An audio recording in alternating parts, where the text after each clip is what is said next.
I am not here to knock going to college. If a young person has the opportunity to go and has the character and intelligence to take advantage of it, it's a good thing. But going to college is not the same as getting an education, though the two are often confused. A boy or a girl can go to college and get a degree, not much else.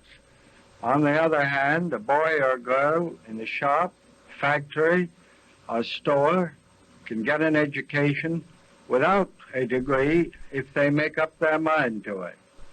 They have to want to learn.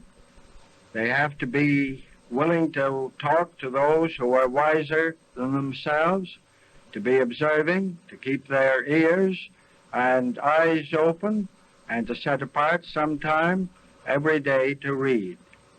They have to struggle harder than those who go to college. But if they are willing to make the effort, the struggle gives them power.